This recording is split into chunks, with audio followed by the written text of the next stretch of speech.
하나님 말씀은 창세기 26장 1절입니다. 창세기 26장 1절.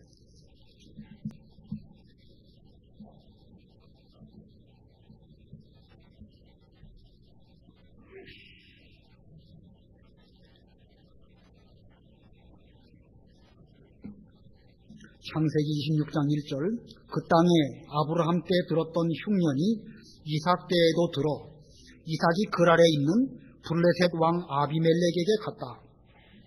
여호와께서 이삭에게 나타나 말씀하셨다. 이집트로 내려가지 말고 내가 내게 지시하는 그 땅에 머물러라. 내가 이 땅에 거주하면 내가 너와 함께하고 내게 복을 주며 내가 이 모든 땅을 너와 내 자손에게 줄 것이다. 또 내가 내 아버지 아브라함에게 맹세한 맹세를 이룰 것이다. 내가 내 자손을 하늘의 별들과 같이 많게 하고 내 자손에게 이 모든 땅을 줄 것이니 땅의 모든 민족이 내 자손을 통하여 복을 받을 것이다. 이는 아브라함이 내 목소리를 청종하고 나의 지시와 나의 명령과 나의 규례와 나의 법도를 지켰기 때문이다.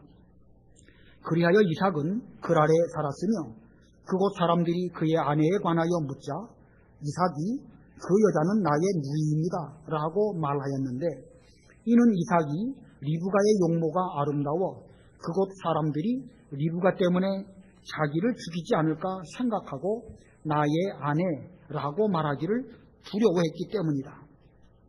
이삭이 거기에 거주한 지 오래되었을 때에 블레셋 왕 아비멜렉이 창밖을 내다보다가 보아라, 이삭이 그의 아내 리브가를 껴안은 것을 보았다. 아비멜렉이 이삭을 불러 말하기를 보아라, 그 여자는 분명 너의 아내인데 왜 너는 그 여자는 나의 누이입니다 라고 말하였느냐 하니, 이삭이 그에게 대답하기를 내 아내 때문에 죽지 않으려고 내가 그렇게 말했습니다 라고 하였다. 아비멜렉이 너는 왜 우리에게 이렇게 하였느냐? 백성 가운데 하나가 내 아내와 동침하였다면 내가 우리에게 죄를 짓게 할 뻔하였다 라고 말하였다. 이에 아비멜렉이 모든 백성에게 이 사람이나 그의 아내를 건드리는 자는 반드시 죽을 것이다 하고 명령하였다. 이삭이 그 땅에 파종하여 그 해에 100배를 수확하였으며 여호와께서 그에게 복을 주셨으므로 그 사람이 창대하고 점점 번성하여 마침내 매우 부유하게 되었다. 거기까지 봉독하겠습니다. 오늘 1절에 보면 그 땅에 이런 말씀이 나오고 2절 끝에도 그 땅에 머물러라. 계속 그 땅에 하는 말씀이 12절까지 계속 나오고 있습니다. 그 땅, 그 땅은 곧 가나안 땅을 가리키는 표현입니다. 성경에 그 땅 그러면 일반적으로 가나안 땅을 가리키는 것이다 라고 알아들으면 될 것입니다. 그래서 오늘 제목이 가나안 땅입니다. 가나안 땅. 우리 앞부분에 대해서는 좀 자세하게 말씀을 드리고 뒷부분은 좀 간단하게 넘어가려고 합니다. 이 가나안이라고 하는 이름은 어디에서부터 왔을까? 홍수 심판 이후에 노아의 8 식구만이 살아남았습니다. 노아 부부하고 그의 아들 셈과 함과 야벳 각각의 부부 해서 8명이 살아남았는데, 그 이후에 노아가 포도주를 먹고 장막 안에서 벌거벗고 누워서 잠이 들었는데, 감히 그것을 보고 그 아버지의 그 수치를 가려주지 아니하고 오히려 다른 사람들에게 말하는 이런 죄악을 저지르고 말았습니다. 그래서 그 아비 노아가 그 함에게 말할 때에 뭐라고 말했냐면, 창세기 9장 25절에 보면 가나안은 저주를 받을 것이고 자기 형제의 종들의 종이 될 것이다 이렇게 말하고 있습니다. 가나안은 저주를 받을 것이고 형제의 종들의 종이 된다. 함에게 말하면서 함의 아들인 가나안을 특별히 저주하였습니다. 이것을 보면 그 노아의 수치를 드러내는 그 일에 함이 물론 하긴 했지만 함보다는 함의 아들인 가나안이 더 많이 주도적으로 어떤 역할을 한 것으로 여겨집니다. 그래서 이 가나안이라고 하는 이름, 함의 아들의 이름인데 그 이름은 저주받은 이름입니다. 꺼림직한 그런 이름이라고 할 수가 있습니다. 자, 그래서 함의 아들인 이 가나안이 머무는 땅, 그 땅을 가나안 땅, 함의 아들 가나안의 그 후손들이 그 이룬 그 족속들, 그것을 가나안 족속들이라고 이렇게 말합니다. 자, 그러면 가나안 족속들은 어떤 족속들이고 가나안 땅은 그 경계가 어디에서부터 어디까지입니까? 창세기 10장에 그 말씀이 있습니다. 창세기 10장 15절부터 18절까지 읽어봐 주세요. 창세기 10장 15절.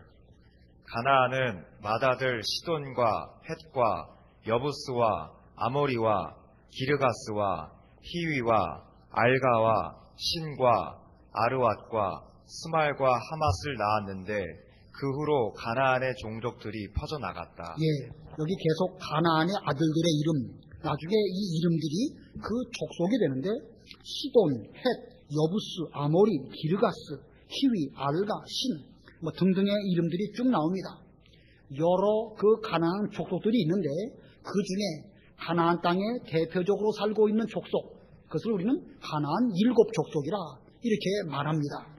바로 그 다음 절 10장 19절 또 읽어보세요.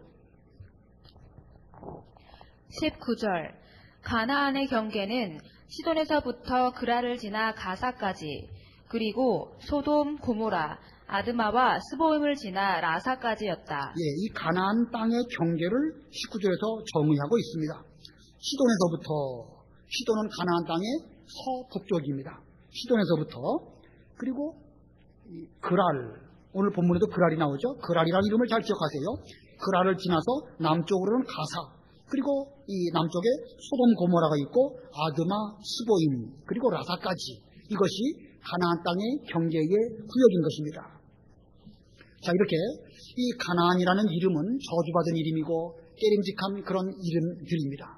그런데 하나님께서는 이 아브라함과 그 후손에게 이 가나안 땅을 주시기로 계획하셨습니다. 아브라함이 그 메소포타미아 갈대아 우리에 살고 있을 때 그를 명령하셔서 가나안 땅으로 가게 하셨고, 특별히 하란에 머무를 때에 본토와 친척과 아비집을 떠나서 내가 너에게 지시하는 그 땅으로 가라, 이렇게 말씀하실 때에 아브라함은 믿고 순종해서 말씀을 따라갈 때에 마침내 가나안 땅에 도착하게 되었습니다. 자, 하나님께서는 믿음의 조상인 아브라함에게 그 가나안 땅, 저주받은 땅을 주셔서 그 땅으로 하여금 약속의 땅이 되게 하시고 젖과 꿀이 흐르는 땅이 되게 하시고 앞으로 복 주시는 이런 땅이 되게 하시려고 계획하셨습니다. 자, 이 본래는 가나안 땅은 저주받은 그런 땅이지만 믿음의 사람 아브라함으로 말미암아 그 아브라함과 그 후손들이 믿음으로 살 때에 그 땅을 통해서 복 주시려고 하나님은 계획하신 것입니다. 그러므로 현실적으로 볼 때는 분명 가나안 땅은 저주받은 땅이고 여러 가지 문제가 있을 수밖에 없습니다. 그러나 거기에서 믿음을 지킬 때에 그 땅으로 말미암아 복을 얻게 되는 것이 하나님의 구원 계획입니다. 아브라함은 이런 복을 하나님으로부터 약속을 받고 또 그 복을 어느 정도 받아서 누렸습니다. 그래서 그는 그 복을 그의 아들 이삭에게 물려주려고 계획을 했습니다. 자, 가나안 땅을 통해서 받은 복, 그 복을 그 아들에게 물려주려고 할 때에 아브라함은 말하기를 가나안 땅 여자들과 결혼하지 않고, 그리고 자기 고향 그 메소포타미아 지역에서 그 며느리를 얻으려고 계획을 하였습니다. 그 생각은 만약에 가나안 땅 사람들하고 결혼하게 되면 그들의 어떤 그 이방 풍속이라든가 이방 종교가 들어오기 때문에 그들과 동화될 수밖에 없을 것입니다. 그래서 신앙적으로 그들과 동화되지 아니하면서 그 가나안 땅을 복지로 만들기 위해서 아브라함은 이삭의 아내를 얻고자 할 때에 가나안 땅 여자와 결혼하지 않도록 하고 자기 고향 메소포타미아로 그의 늙은 종을 보내서 거기서 아내를 데리고 와라, 이렇게 명령을 합니다. 자, 아브라함은 그 창세기 24장에 보면 가나안 딸들 중에서 내 아들의 아내를 데려오지 말고 오직 내 고향, 내 친족에게 가서 내 아들 이삭의 아내를 데려와라, 이렇게 그 내 늙은 종에게 말합니다. 그러니까 그때 종이 말하기를 만일 그 고향 땅에 있는 처녀가 이삭의 얼굴을 보지 못했기 때문에 오려고 하지 않는다고 하면 이삭을 데리고 가서 그 처녀를 데려오도록 하면 어떻겠습니까? 라고 자기 주인인 아브라함에게 말합니다. 자, 만약에 그렇게 되기 위해서는 이삭이 가나안 땅을 떠나서 그 메소포타미아까지 가가지고 거기서 그 처녀를 데리고 와야 되겠죠? 이삭이 가나안 땅을 떠나지 않고서는 그 길이 방법이 없는 것입니다. 그러할 때에 아브라함의 대답이 무엇일까? 그렇게 하지 말라는 것이 아브라함의 대답입니다. 창세기 24장 6절로 8절 읽어보세요. 창세기 24장 6절. 아브라함이 그에게 말했다. 내 아들을 그리로 돌아가게 하지 않도록 주의하여라. 여호와 하늘의 하나님께서 내 아버지의 집과 내 고향 땅에서 나를 떠나게 하시고 내게 맹세하여 말씀하시기를 이 땅을 내 씨에게 주겠다라고 하셨다. 하나님께서 그 천사를 내 앞에 보내실 것이니 너는 거기서 내 아들의 아내를 데려오너라. 만일 그 여자가 너를 따라오기를 원하지 않으면 나의 이 맹세가 너와는 아무 상관이 없다. 다만 내 아들을 그리로 돌아가게 하지 마라. 예. 자, 아브라함 입장에서 며느리 얻고 이삭 입장에서는 결혼한 일이 중요합니다. 그러나 그것이 중요할지 몰라도 결혼보다 더 중요한 것은 이 가나안 땅을 떠나지 않는 것이 중요하기 때문에 혹시 결혼을 못한다 할지라도 이삭으로 하여금 이 가나안 땅을 떠나가게 하지는 말아라. 이렇게 아브라함이 단호하게 말하고 있습니다. 그래서 이삭은 일평생 가나안 땅을 떠나지 않고 그 땅에 머무는 이런 삶을 살았습니다. 우리는 이 가나안 땅이 영적인 의미로 오늘날 우리에게 하나님의 나라, 천국을 가리킨다는 사실을 여러분들은 잘 알고 계실 것입니다. 내 후손이 하늘의 별과 같이 많아지고 그들에게 이 땅을 유업으로 주시겠다라고 하신 이 말씀은 예수 그리스도로 말미암아 믿음의 백성들이 많아질 것이고 또 믿는 성도에게 하나님의 나라 영원한 천국을 예비해 놓은 것임을 아브라함 때부터 하나님께서는 약속하셨고 그것이 오늘날 우리에게 이루어졌습니다. 자, 그런데 이 가나안 천국은 우리가 장차 들어갈 영원한 천국을 가리키기도 하지만 그보다 먼저 이 땅 위에 이루어야 할 하나님의 나라, 즉 교회 천국을 가리키는 것입니다. 그래서 예수님께서 주기도를 말씀해 주실 때에 나라의 임하옵시며 이렇게 기도하라고 말씀하셨습니다. 하나님의 나라가 이 땅 위에 이루어지기를 기도하라, 이런 뜻입니다. 이 땅은 마치 가나안 땅과 같습니다. 저주받은 땅이고 여러 가지 죄와 모순과 또 믿는 성도들을 박해하는 여러 가지 일들이 많이 있지만 그러나 믿음의 후손인 성도인 우리가 이 땅에서 믿음으로 이 세상을 계속해서 신앙으로 점령하고 또 점령해 나아갈 때에 이 땅은 비로소 하나님의 나라가 임하게 되는 것입니다. 우리는 이 땅을 믿음으로 점령할지언정 그들의 죄에 동화되지는 않아야 할 것입니다. 자, 현실적으로 우리가 살아가고 있는 현재의 상황은 수많은 죄악과 모순들로 가득 차 있지만 우리가 그 속에서 믿음을 써서 그 현실을 변화시킨다고 하면 하나님의 나라가 우리 가운데 임하게 될 것입니다. 지금 현재 우리가 처한 현실을 한번 상상해 보시고 또 한번 살펴보시길 바랍니다. 수많은 문제들이 우리 주변에 많이 있습니다. 도무지 우리 힘으로는 해결할 수 없을 수밖에 없는 이런 일들이 우리 주변에 많이 있습니다. 세상 바깥에, 교회 바깥에야 우리 영역 바뀌니까 어쩔 수 없다 하더라도 이 교회 내부만 하더라도 수없이 많은 문제들이 우리 주변에 널려 있는 것입니다. 자, 그렇다고 한다면 이 우리의 현실들을 어떻게 해야 될까요? 어디로 멀리 이사를 가든지 아니면 아예 먼 나라로 이민을 간다고 하면 그 문제들이 해결될 수 있겠습니까? 만약에 그렇게 된다고 하면 어떻게 하나님의 나라가 우리 가운데 임하게 되겠습니까? 어떻게 우리가 이 가나안 땅을 제대로 차지할 수가 있겠습니까? 이삭이 처한 가나안 땅의 현실을 살펴보고 이삭이 어떻게 그 가나안 땅에서 복을 받았는가 살펴보면서 오늘 이 본문에서 우리도 답을 얻고 우리의 처한 이 현실 가운데에서 어떻게 하나님의 나라를 우리 가운데 임하게 할지를 오늘 좀 살펴볼 수 있는 시간이 되기를 바랍니다. 자, 오늘 세 가지 대지로 말씀을 드리는데 그 중에 첫 번째는 가나안 땅의 현실입니다. 가나안 땅의 현실. 1절 보겠습니다. 제가 보겠습니다. 그 땅에 아브라함 때 들었던 흉년이 이삭 때에도 들어 이삭이 그랄에 있는 블레셋 왕 아비멜렉에게 갔다. 여기 1절에 보면 이 가나안 땅에 있는 두 가지 문제를 말하고 있습니다. 두 가지 문제가 가나안 땅에 있는데 그 중에 첫 번째 문제가 무엇이냐? 흉년입니다. 흉년. 아브라함 때에 흉년이 있었고 그 흉년이 이삭 때에도 또 있었다. 이렇게 말씀하고 있습니다. 창세기 12장에 보면 아브라함이 가나안 땅에 들어오고 얼마 있어서 흉년이 있었죠. 그래서 아브라함이 점점 남쪽으로 옮겨가다가 그리고 애굽까지 가고 말았습니다. 그리고 그때부터 거의 100년이 지나서 창세기 12장에 아브라함의 나이가 75세였고 아브라함은 175세에 죽었습니다. 그러므로 오늘 이 본문의 이 시간적으로 볼 때 거의 100년 정도 지난 시점이 아닐까 생각이 듭니다. 그러므로 본문에서 말하는 흉년은요 100년 만에 찾아오는 그런 흉년입니다. 이런 흉년 아브라함 때 있었고 또 이삭 때도 흉년이 있었고 이 이삭의 아들인 야곱 때도 흉년이 있죠. 야곱의 아들 요셉이 애굽으로 내려갔을 때에 7년 동안 풍년이 있고 이어서 7년 동안 흉년이 있어서 양식이 없어가지고 애굽으로 양식을 구하러 간 내용들이 창세기 후반부에 나옵니다. 자, 이것들은 우리에게 무엇을 가르쳐주고 있는가? 하나님께서 약속하신 땅 복지에도 흉년이 들 때도 있음을 보여주고 있습니다.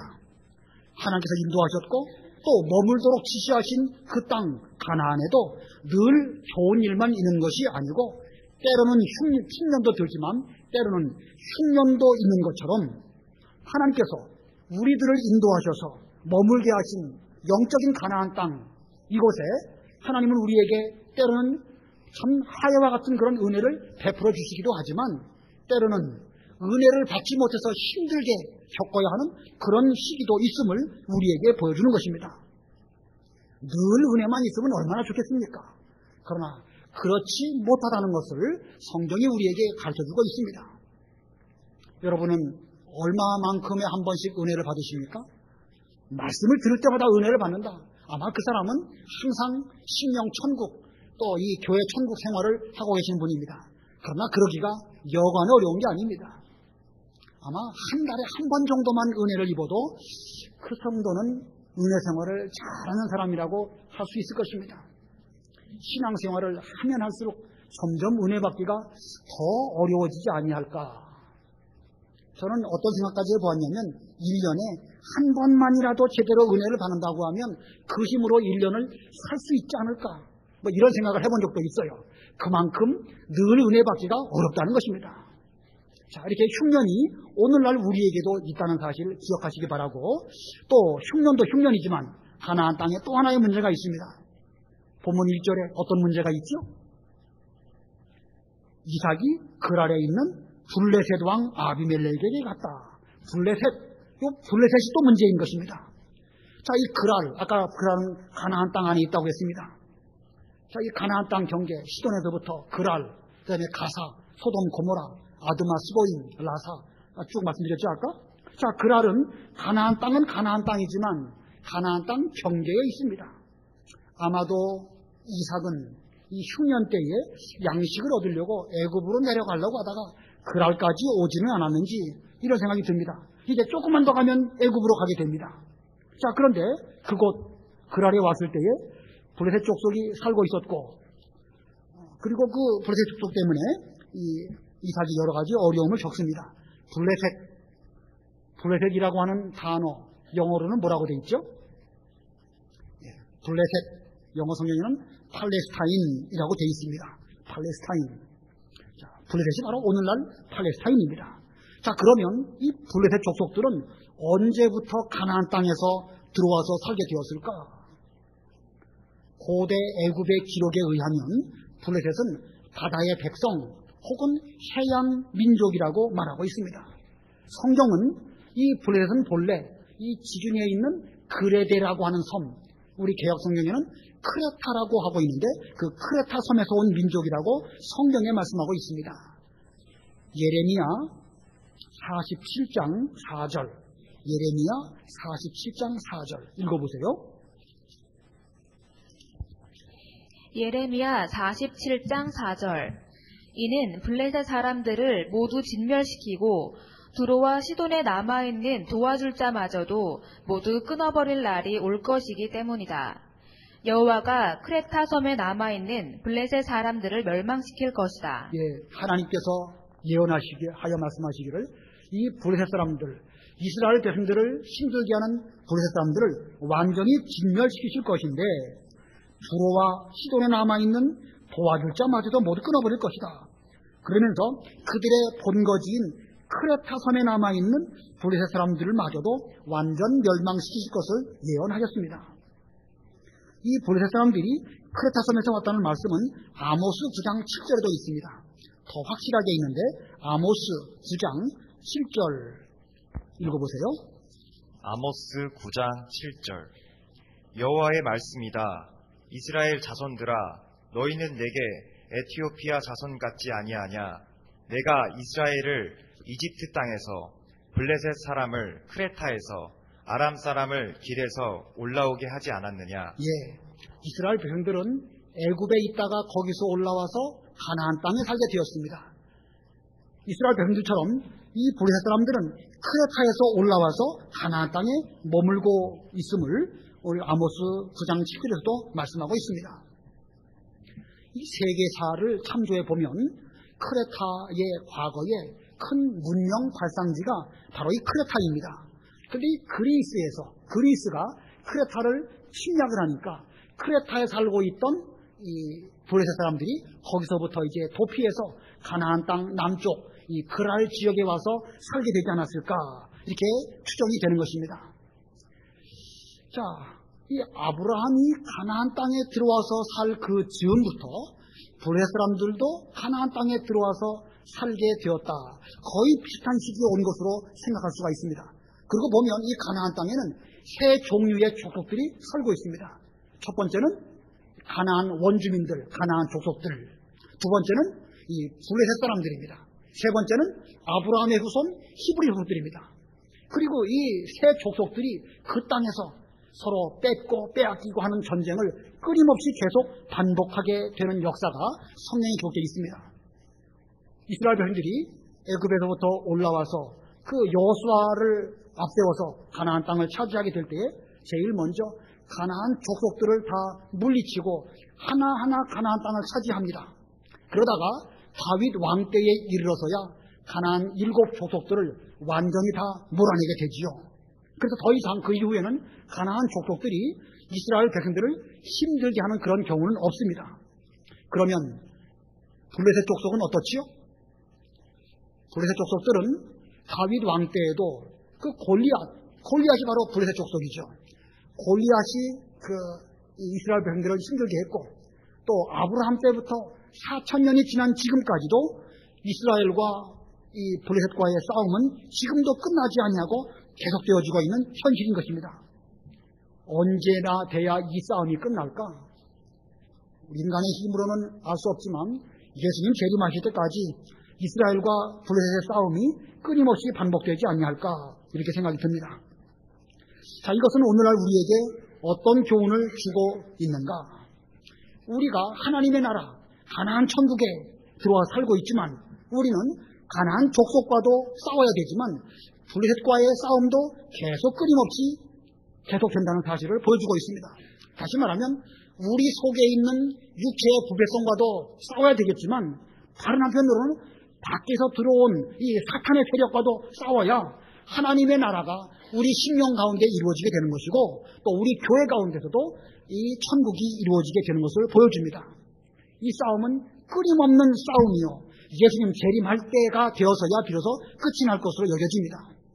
그런 면에서 보면 이 지상교회, 우리가 살고 있는 이 세상뿐만 아니라 심지어 이 교회 내에도 흉년도 있고 블레셋도 있어가지고 이것들로 말미암아 우리는 여러 가지 힘든 일들을 겪을 수밖에 없습니다.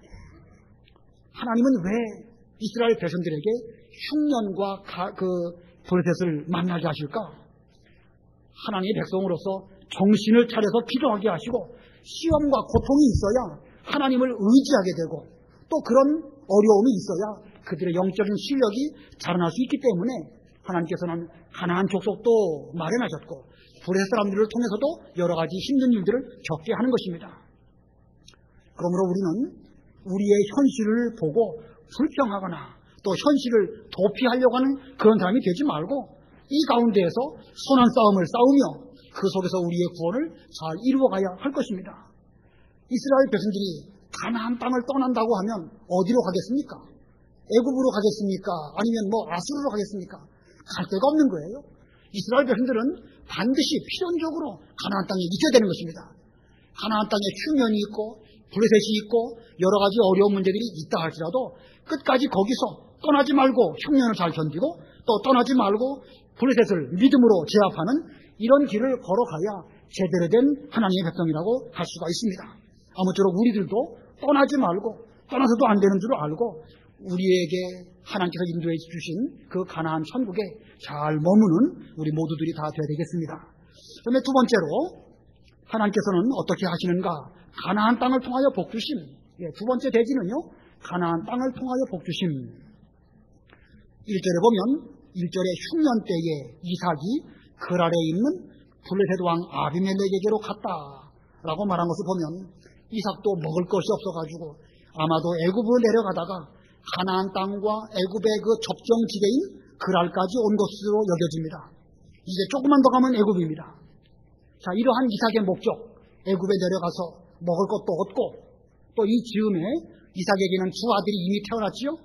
에서와 야곱 두 아들이 있는데 애굽에 내려가면 교육시키기도 좋고 문화활동에도 좋고 여러 가지 좋은 면이 많이 있기 때문에 이삭 입장에서는 막연하게나마 그 애굽을 동경할 수도 있었을 것입니다. 그런데 그때 하나님께서 명령하십니다.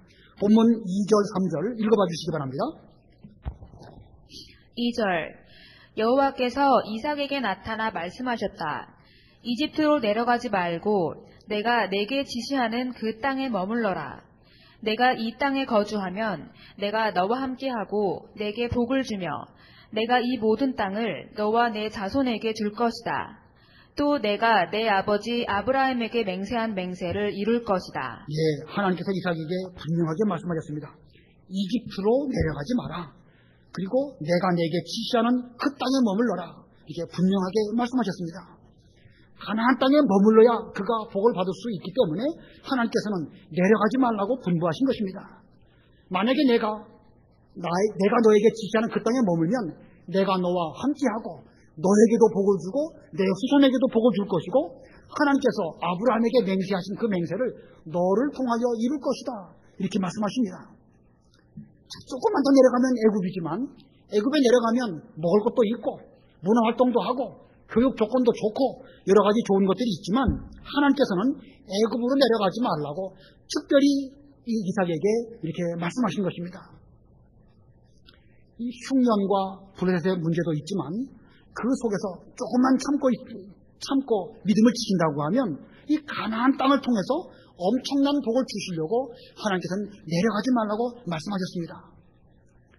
자, 여러 가지 복들이 많이 있죠. 하나님이 함께 하시고 신앙의 계대를 이어가는 복도 있지만 우리가 이 가운데에서 특별히 내 후손에게 복을 주시겠다.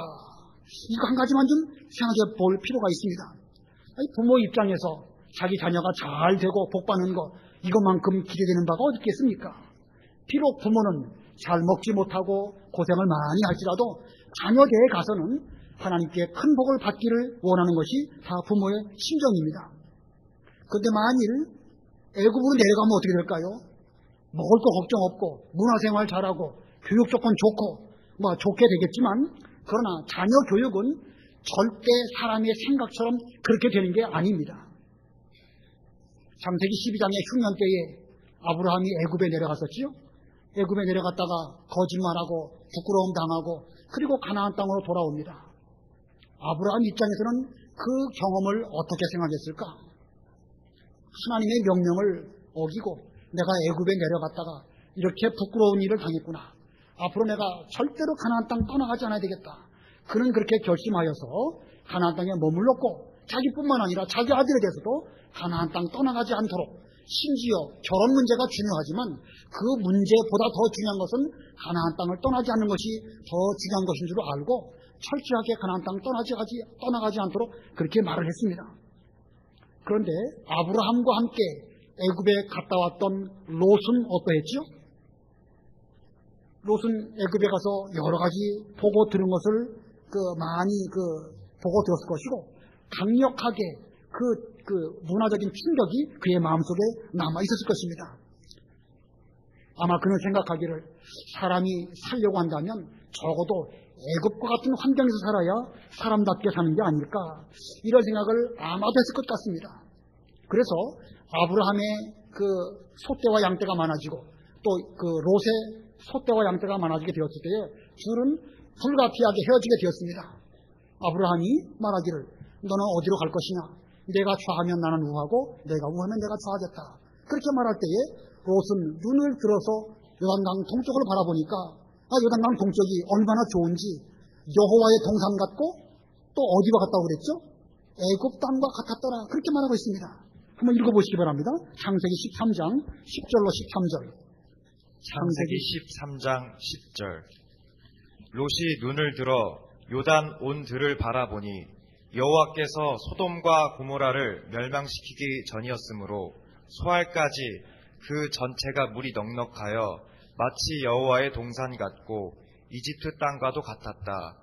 롯이 요단 온 들을 택하고 동쪽으로 떠나갔으므로 그들은 서로 갈라서게 되었다. 아브라함은 가나안 땅에 살았고 롯은 들의 성읍들에 살았는데 소돔까지 이르러 장막을 쳤다. 소돔 사람들은 악하였고 여호와께 큰 죄인들이었다. 예, 롯이 이렇게 자기 나름대로는 그 애굽의 영향을 받아가지고 요단 동쪽으로 가게 되었지만 그는 점점 옮겨서 소돔 고모라까지 가다가 아주 그 부끄러운 일을 만나고 겨우 목숨만 건지는 이런 길을 걸어가고 말았던 것입니다. 자, 애굽, 이 좋은 것 같아도요, 신앙적으로는 망하는 길로 걸어가는 것입니다. 그렇기 때문에 택한 백성, 믿음의 사람들이라고 한다면 결단코 가나안 땅 떠나가지 말고 하나님께서 머무르라고 명령하신 그 자리에 머물러야 그것이 복받는 길로 걸어가는 것입니다. 이스마엘 같은 사람은 하나님의 명령대로 쫓아내라, 그래서 가나안 땅에서부터 쫓겨났죠. 그런 사람은 쫓겨났습니다. 그런데 이 이삭의 두 아들 가운데에서는 자기 스스로 그 가나안 땅을 떠나서 다른 곳으로 갔다. 옛날 개혁 성경에는 타처로 갔다, 그렇게 말하고 있죠. 자, 이거 보면 이 끝까지 가나안 땅에 머무는 게 중요합니다. 떠나갈 사람은 떠나갈 수밖에 없지만 그러나 끝까지 머무는 것이 그게 복받는 길을 걸어가는 것입니다. 우리도 하나님께서 반드시 이 가나안 땅을 통해서 복 주시는 줄을 알고 하나님께서 여러분들을 인도하시고 은혜를 주시고 머물게 하신 그 자리 잃어버리지 않고 계속 그 자리에 머물므로 말미암아 약속하신 그 복을 받는 우리 모두가 되어야 되겠습니다. 어떤 복을 주시는가? 본문의 4절 5절 제가 보겠습니다. 내가 내 자손을 하늘의 별들과 같이 많게 하고 내 자손에게 이 모든 땅을 줄 것이니 땅의 모든 민족이 내 자손을 통하여 복을 받을 것이다. 이는 아브라함이 내 목소리를 청종하고 나의 지시와 나의 명령과 나의 규례와 나의 법도를 지켰기 때문이다.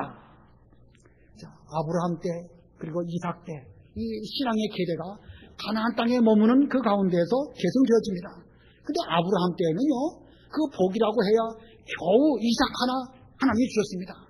이삭에게는 쌍둥이 두 아들이 있었지만 두 아들 가운데 에서는 떠나가게 되었고 결국 야곱 하나만 남았습니다. 그러나 야곱 때에 이르러서 어떻게 되죠? 12아들을 주시고 12아들을 통해서 12지파 큰 민족을 이루는 이런 복을 하나님이 주십니다. 이것이 하나님께서 복 주시는 방법입니다.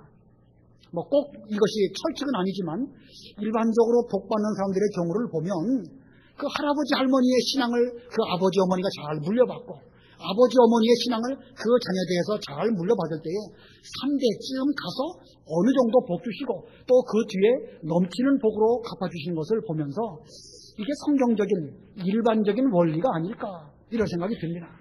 그러므로 우리도 지금 현재 우리 주변에 여러 가지 힘들고 어려운 일이 있다 할지라도 그거 보시지 말고 흉년이면 어떻고 도래돼서 또 있으면 어떻습니까?